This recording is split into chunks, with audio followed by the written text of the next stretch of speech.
kaget ini kayak vlog. Pak Cipeng, kita gini loh, biar nggak slack kita tos dulu. Bapak ada hand sanitizer? Pakai, kamu minum hand sanitizer aja. Cheers ya. Loh, bro, kalau orang bersulang tuh harus lihat mata, bro. Gak iklan. Oke, gak apa-apa. Oke, sama-sama iklan ya. Biar asik ngobrolnya. Ini teman saya tiba-tiba muter lagu. Siapa? Genesis, bro. Ini Phil Collins nyanyi belakangnya. Ada yang gondrong main drum itu. Oke, Pak Dokter. Kenapa? Sehat, bro. Sehat. Pak Cip. Itu yang nonton banyak kapan tuh, gila. Ini mau nontonin apa sih, 50.000 orang? Ya kita gini aja, bikin berseri aja gimana? Kayaknya seru deh, berseri part 1, part 2 ini. Ya, we'll see lah. Jadi, dokter lokasi di mana sekarang nih? Aku panggil dokter apa Aku panggil dokter apa Cipeng yo? Cipeng aja mas. Apa artinya Cipeng? Soalnya saya ada nomor.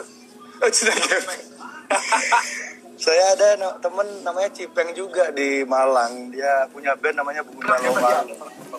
Ya, Mas Cipeng itu lucu orangnya. Dia dulu kalau konser tuh bawa babi dia. Ke panggung di Malang loh. Iya di Malang. Mas Tirta beli ini flash dulu. Beli. Halo bro. Kuat kita bersinar. Ayo ulang. Ulang. Woi. Kita bersinar. Dah. Oke, men. Jayalah Indonesia baru.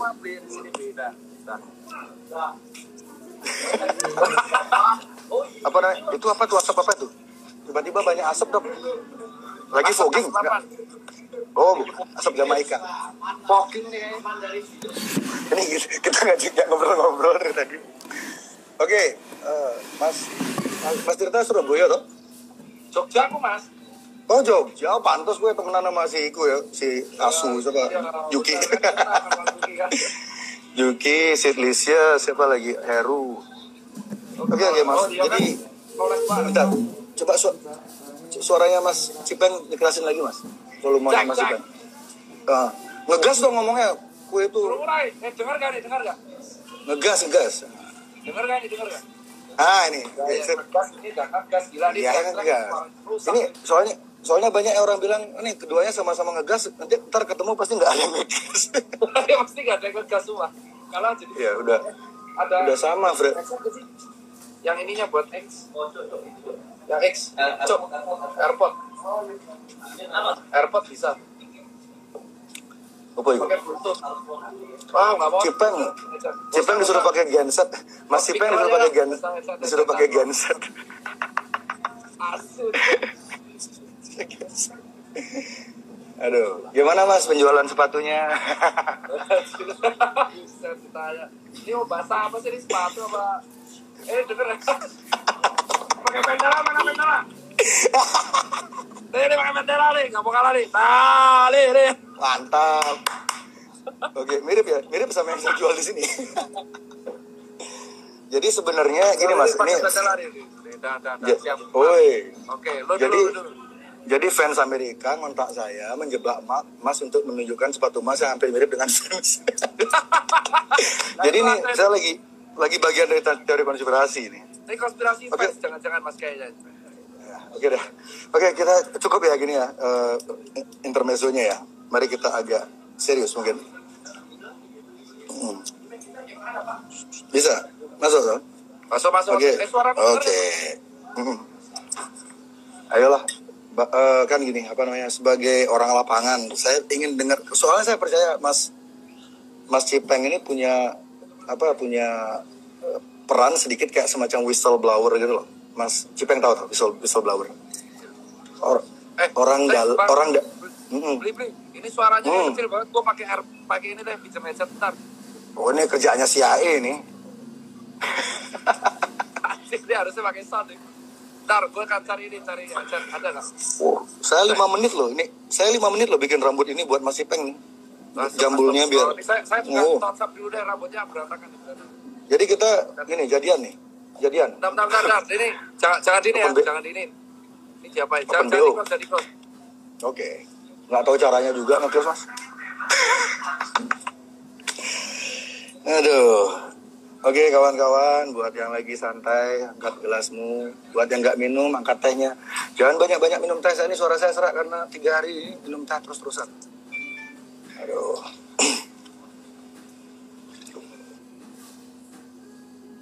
Ini alisnya udah mau, ya. Dokter Tirta kayaknya diculik.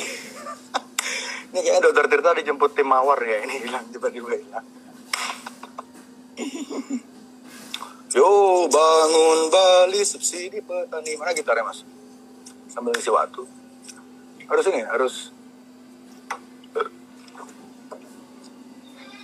Wih. Mas Heru segidok ya. Mas Heru tumben kowe non. Sehat-sehat. Jalali. Oke, Dokter Tirta datang lagi. Saya mau ngamen. Bangun Bali subsidi petani kita semua. Oke. Janco. Oh, sorry Cok. Gak apa-apa kalau di Bali janco itu naskleng. Musik DJ. Ini DJ ini mabuk ya. Mas Ade, nama DJ-nya DJ Sade. Dengar gak nih? Udah dengar gak? Oke, ini enak. Oke, ini enak nih, enak. Enak lah. Oke Mas, saya ke awal tadi toh, jadi saya pikir Mas Cipeng ini punya sifat sedikit kayak semacam whistleblower. Whistleblower tuh orang dalam yang sering mengeluarkan statement yang orang di instansi itu mereka tidak keluarin gitu demi banyak pertimbangan. Jadi Mas Cipeng saya lihat sih sering mengeluarkan informasi-informasi yang tidak dikeluarkan oleh institusi resmi. Jadi saya ingin Mas Cipeng coba bercerita dari kacamata yang Mas Cipeng, saya ingin tahu di lapangan tuh kayak gimana Mas? Jadi kalau beli nih gini nih.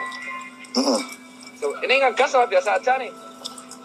Aduh, saya ada alasan buat ngegas. Ntar kamu ngomong yang agak. Bener kan orang ngegas ketemu ngegas jadinya biasa aja jadi ya netral. Nanti kalau Mas ada yang ngomongannya mungkin saya anggap kurang masuk akal, mungkin saya ngegas. Tapi kayak enggak sih, soalnya Masnya kelihatannya baik ya mukanya. Muka baik, fuckboy atuh. Oh, kamu fuckboy? Orang tuh Atika fuckboy sampean tuh pasti kan. Alhamdulillah udah bertobat ya, sekarang. Jadi di era saya nggak ada istilah fuckboy. Dulu namanya Angelo. Oke Mas, silakan Mas. Oke. Jadi thank you Simply. Jadi kalau yang kesempatan di lapangan itu yang nggak disorot sih yang pertama adalah ya aku akuin sih itu tingkat kelelahan tenaga medis. Benar begitu ya Pak Dokter ya? Ya, tingkat kelelahan suara dokter. Jadi saya sudah siapin banyak data. Anjir bawa berkas. Nggak boleh kalah kita bawa berkas. Ada berkas nggak? Wah nggak bawa kita kalah coy. Jadi kalau yang pertama itu tingkat kelelahan. Iya. Tingkat kelelahan. Berarti mayoritas tenaga medis yang gugur tuh mayoritas lelah toh?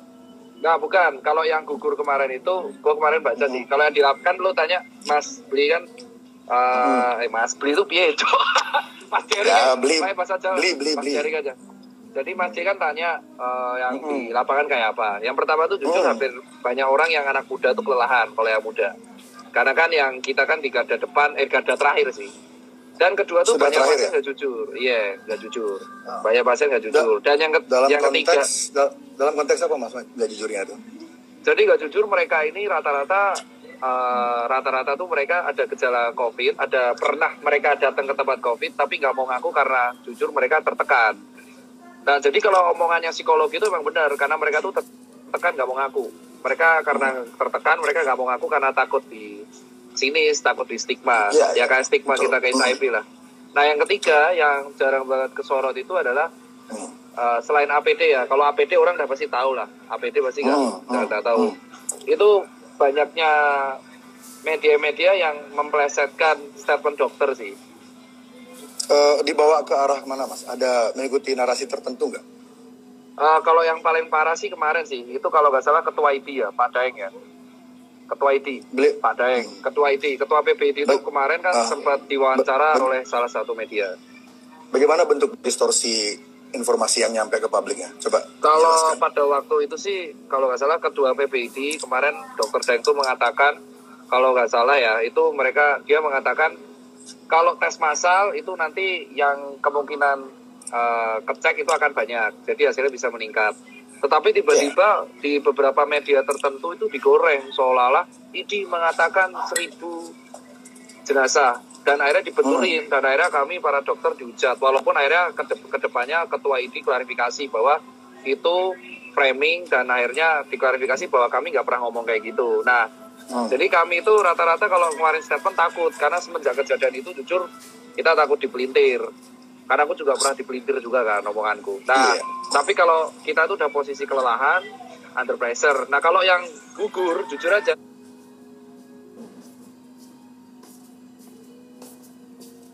dari 35 yang gugur, kalau nggak salah ada 35 lebih. 35 ya? Kemarin gugur, sekarang udah gugur udah berapa? Betul. Berapa? 35 ya? Dari 35 itu kalau nggak salah ya, Pria, itu ada beberapa, ada 6 atau 7, kalau nggak salah nih disclaimer, yang tidak karena COVID secara langsung.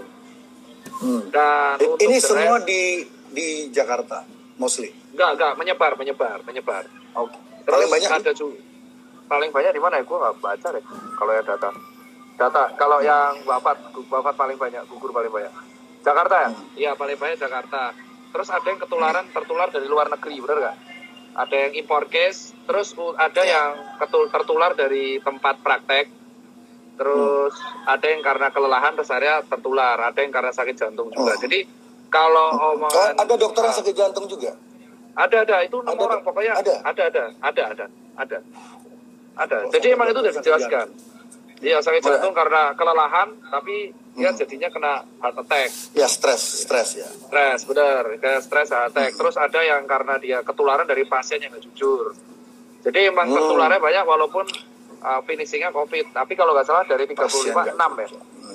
6 yang karena nggak COVID ya. Oke.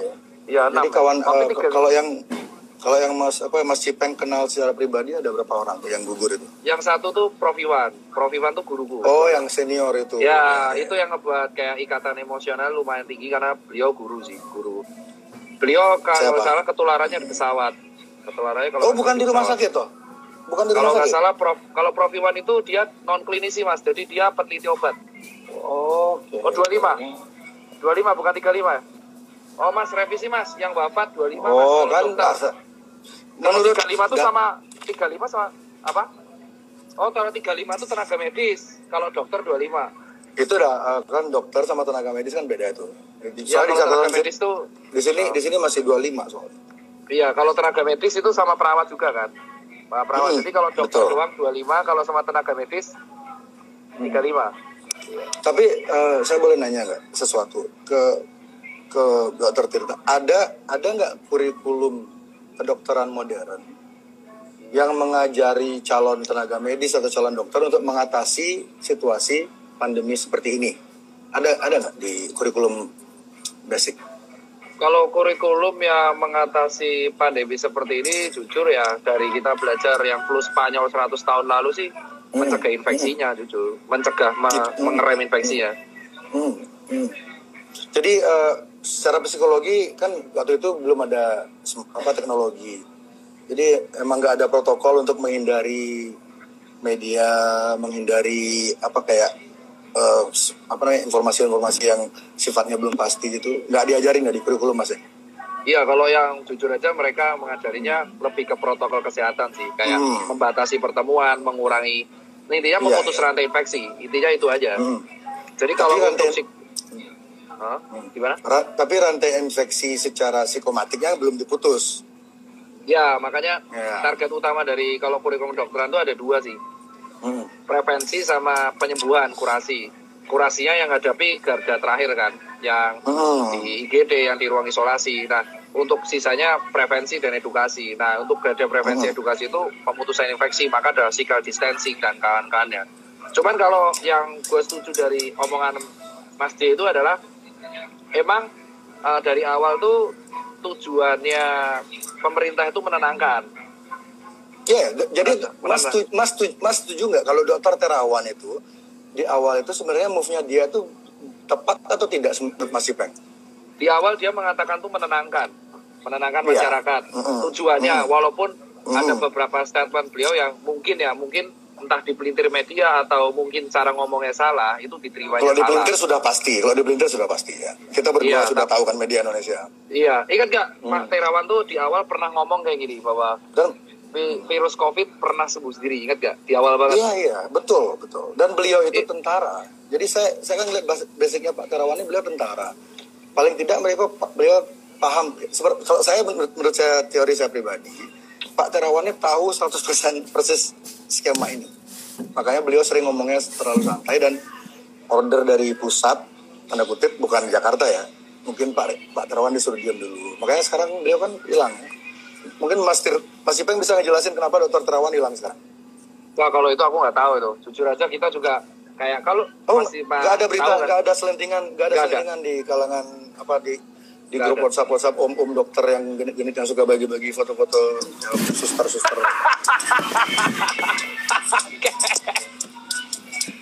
Gak ada. Nah, kayak nggak pernah ya kan. Itu grup WA tidak pernah masuk grup WA siapa nih? WA aku udah pasti. Mas, umurnya Mas Ipeng berapa umurnya? Aku separuh umurmu Mas. Aku 28, dirimu 50 kan. Anjing. Masnya baru 28. Oke. Dirimu 40 lah. Kalau bahasa Inggrisnya gini, Mas tuh kayak wine. Makin tua tuh makin gak ada yang beli karena mahal. Dirimu laku Aku 43 Mas. Wong Jember istriku loh. Oh iya makanya. Jember. Iya bos. Itu Jember campur itu keju. Mas Ipeng udah berkeluarga loh? Iya. Di Jakarta semua keluarganya? Enggak ada.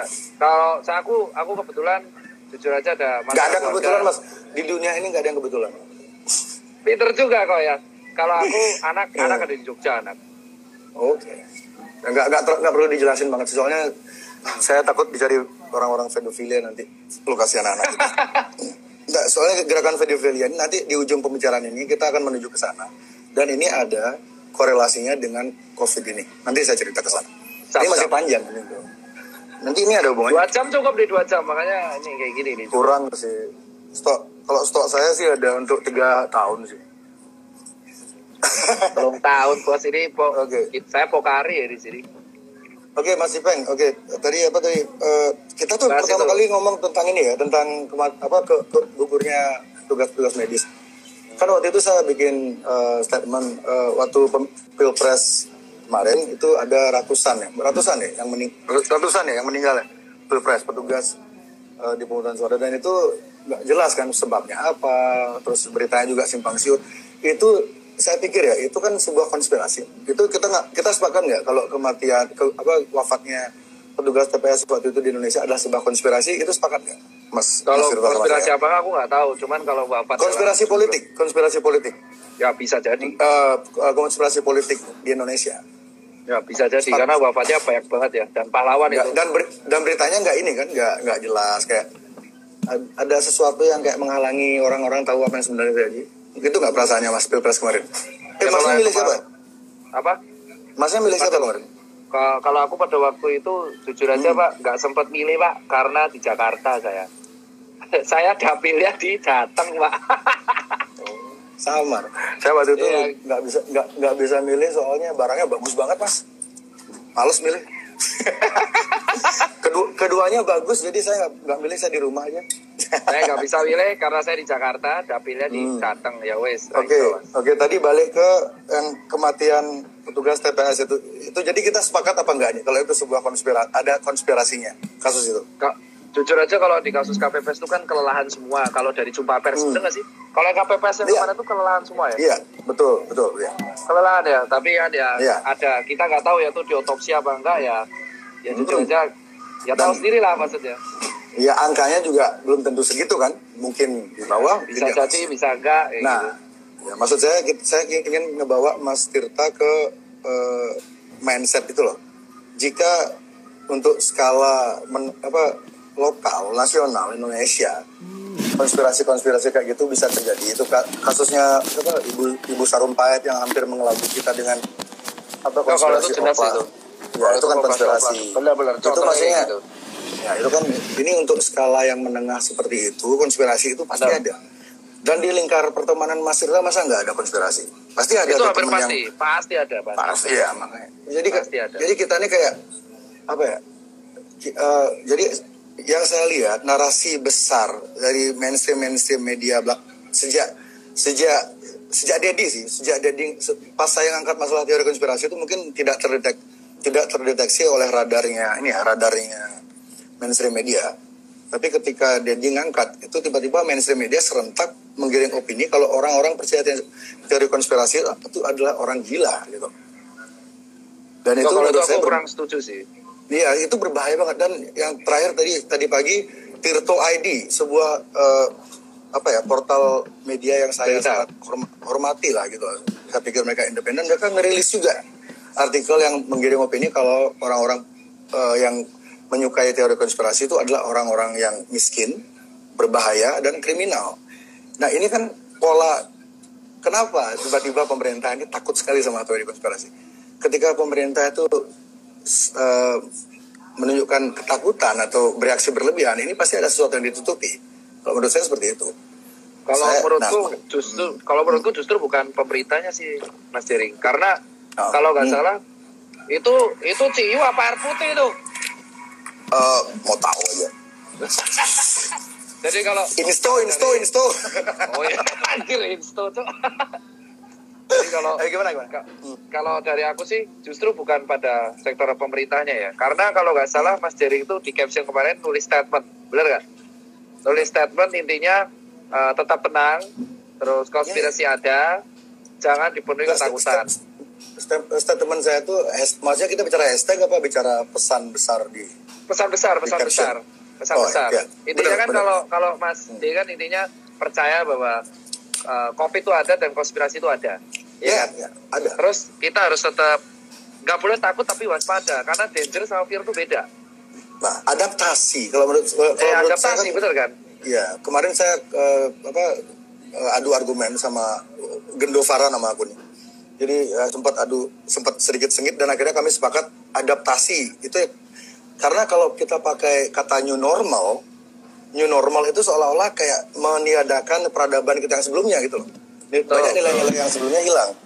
Kalau adaptasi nilai lama tuh masih dipegang, cuman caranya agak beda gitu. Itu pemilihan kalimat ini, karena pemilihan kalimat ini diksinya arahnya beda gitu. Betul. Oke. Jadi tadi Mas Cipeng mau ngomong apa? Jadi kalau aku yang saya itu adalah malah menurut dugaanku tuh konspirasi itu ada untuk meningkatkan awareness. Aku setuju kalau soal itu. Karena ada beberapa statementmu yang setuju. Tapi kalau statementmu yang satu-satunya aku nggak setuju itu cuma satu, Mas. Intinya itu yang mengatakan satu-satunya bisa satu. Gimana sih? Kamu udah bilang satu. Satu-satunya cuma satu. Nggak efektif banget sih jadi dokter. Ya satu-satunya. Gila tuh. Silakan ayo. Jadi kalau satu nih, pokoknya satu doang. Itu soal penyebab kematian, itu doang. Karena kematian itu yang terjadi di tenaga medis itu ada yang kelelahan. Mas Cipeng yang nggak setuju yang mana? Yang statement saya mana? Statementmu yang di caption yang sebenarnya yang pertanyaanmu kan yang bisa bisa jadi karena kelelahan atau kelelahan. Nah itu karena kurang setujunya di mana? Tiga setujunya dari 3 dari 35 kurang setuju di mana? 25 diantaranya dokter. Ya, 25 dia dokter. Itu ada yang jantung langsung, ada yang ketularan pasien COVID karena dia nggak jujur. Ada beberapa yang kelelahan. Jadi emang imbang. Tapi emang sebagian besar finishernya COVID. Tapi yang kelelahan ada gitu. Tapi ini finisher dalam maksud Mas ketika Mas Cipeng bilang finisher tuh, jadi kalau mereka nggak kena COVID, walaupun mereka kelelahan seperti itu, mereka masih ada chance untuk survive maksudnya? Ya betul, masih ada chance untuk survive. Yakin. Insya Allah yakin. Insya Allah. Ini ada kajian medisnya nggak itu? Kalau orang Kalau orang sakit, misalnya orang sakit jantung, terus dia meninggal, terus kebetulan dia punya corona kan. Jadi anggaplah corona itu seperti kita pakai analogi yang gampang ya, analogi yang lebih gampang orang visual gitu ya, karena corona ini kan nggak kelihatan ini. Tuh, Jadi kita pakai apa yang kelihatan jerawat ya. Jadi ada orang lagi sakit jantung, terus dia jerawat, dia meninggal. Terus ada orang sakit paru-paru, diabetes, dia kebetulan jerawat juga, terus dia meninggal. Jadi apakah ada nggak narasi kayak kalau udah mereka punya jerawat berarti penyebabnya jerawat itu gitu? Ada nggak narasi seperti itu di dalam rumah sakit atau kalau narasi kedokterannya kayak gitu nggak ada. Cuman yang jadi masalah di sini itu adalah si COVID ini kalau misalkan kita punya faktor resiko. Jadi kalau kemarin statement yang bilang ada faktor kayak penyakit jantung, kencing manis, kelelahan, stres, itu semua berefek pada imun turun. Oke, pasti ya. Itu fair, setuju ya. Stres, ya, WhatsApp dapat WhatsApp kurang enak dari istri aja kita langsung drop ya. Nah terus ini kan tekanan. Untung istri saya nggak tahu kita lagi live. Dia lagi. Tahu lah pasti, nggak mungkin pasti nonton ya. Pakai phone. Oke Mas, lanjut Mas. Ayo. Oke lanjut ya. Tadi enak juga ngobrol kayak gini. Iya kan. Endingnya itu mereka kelelahan, intinya kelelahan, ada yang stres, ada psikologi, ada penyakit jantung, ada yang seperti itu, ya kan? Kita nggak tahu ya, nasib di tangan Tuhan. Nah, tapi begitu imun itu turun. Oh, maksudnya percaya Tuhan? Jujur aja saya percaya, Pak. Makanya saya juga percaya teori konspirasi. Oke, sebelum dibilang oksimoron dah duluan dia, pinter dia. Aku paham Pak. Bagus juga defense-nya. Kalau kita percaya Tuhan, mau nggak mau kita ya konspirasi kita nggak bisa nolak. Emang percaya bagian. Nah, cuman yang menarik adalah saya nggak percaya yang gitu Mas. saya agnostik saya. Oh, agnostik ya sampai ada. Iya. Nah, nggak masalah aja ya. Oke. Terus habis itu, si COVID ini tuh menyerang orang imunnya rendah dan dia tuh perburukan di parunya kencang. Tapi benar. Dan perburukan rendah. Dan ini statement ya, dari analoginya aku ketemu ketua BNPB, Pak Doni, dan aku ketemu beberapa orang. Mereka mengatakan yang dihadapi tenaga medis sekarang, itu baru 20%-nya yang memiliki gejala. Dari seluruh Indonesia? Indonesia. Ini dari mappingnya pakai Indonesia ini?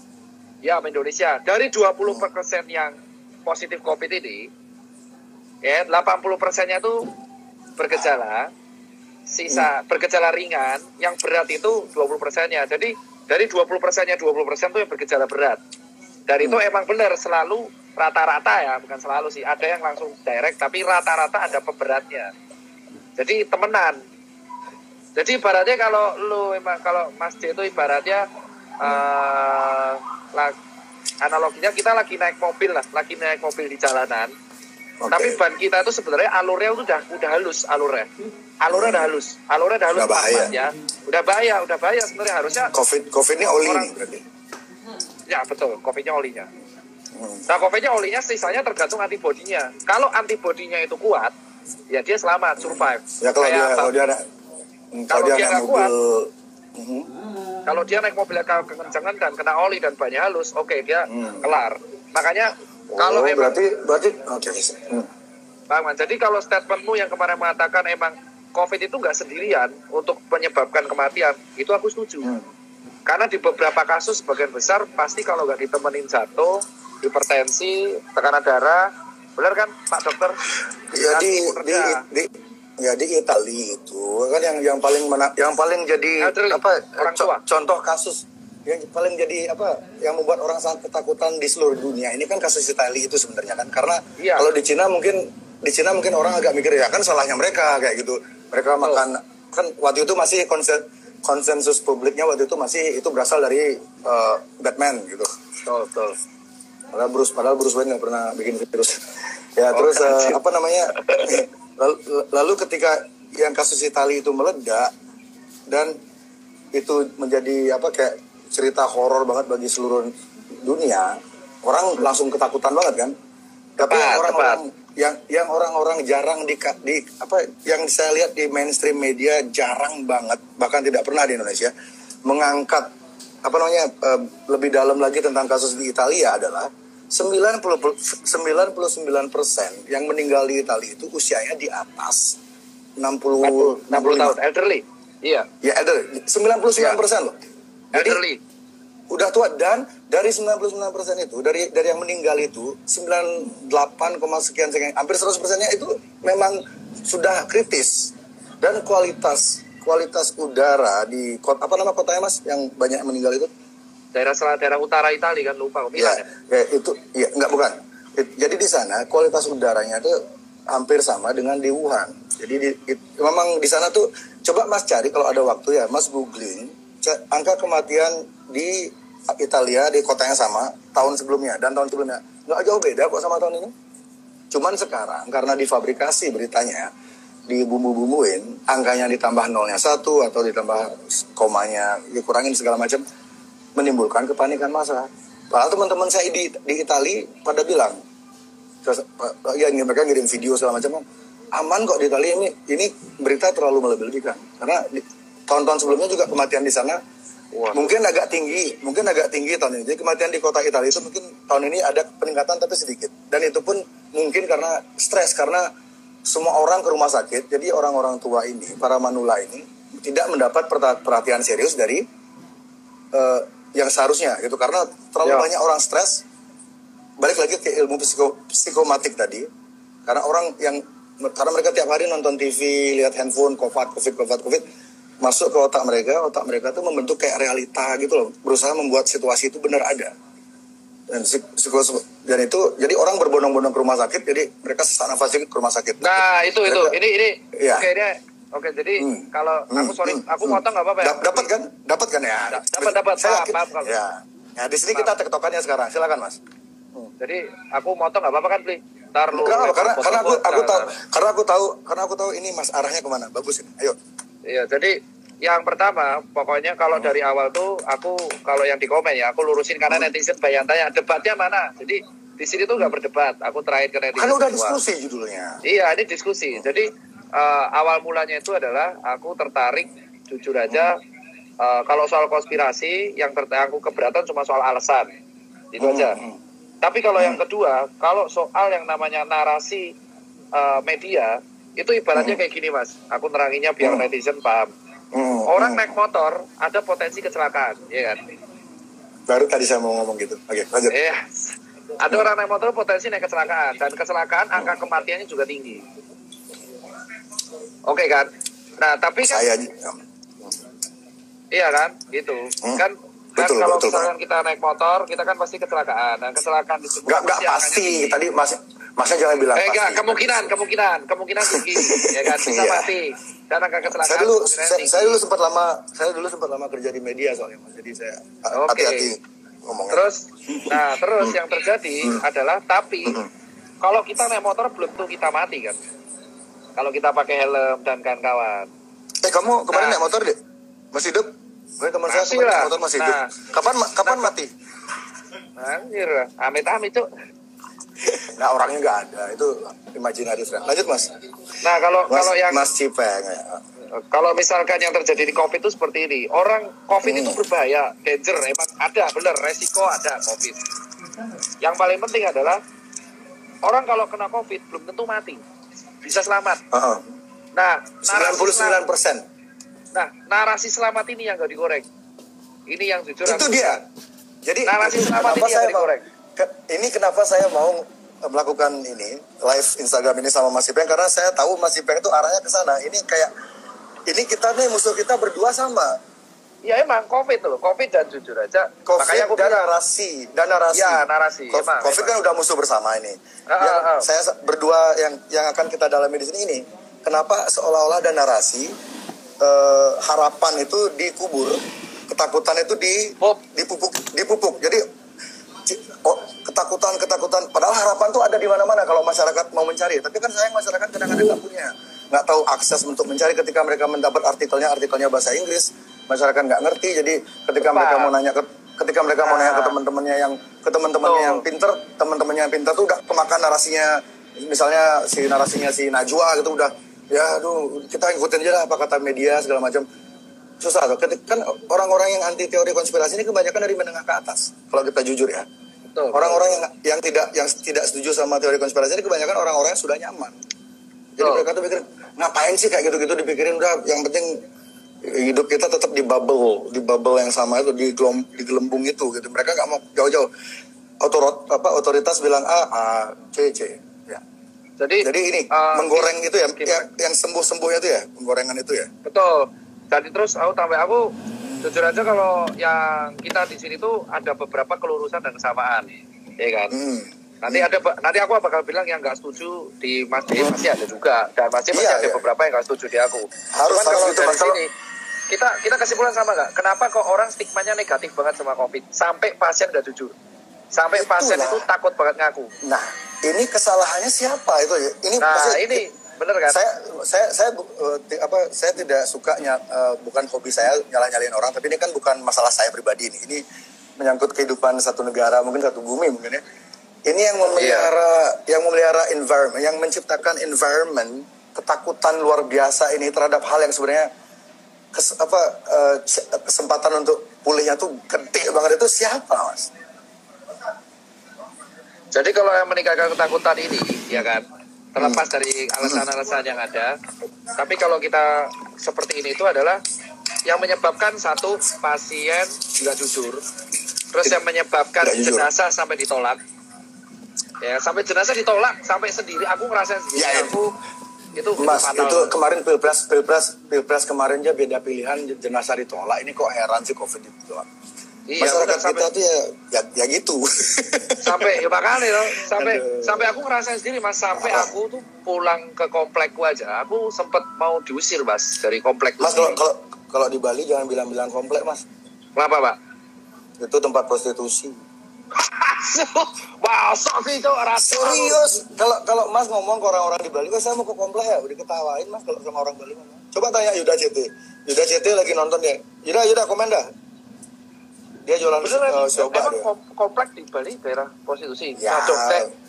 Gini ya, Bos. Coba punya teman orang Bali tuh?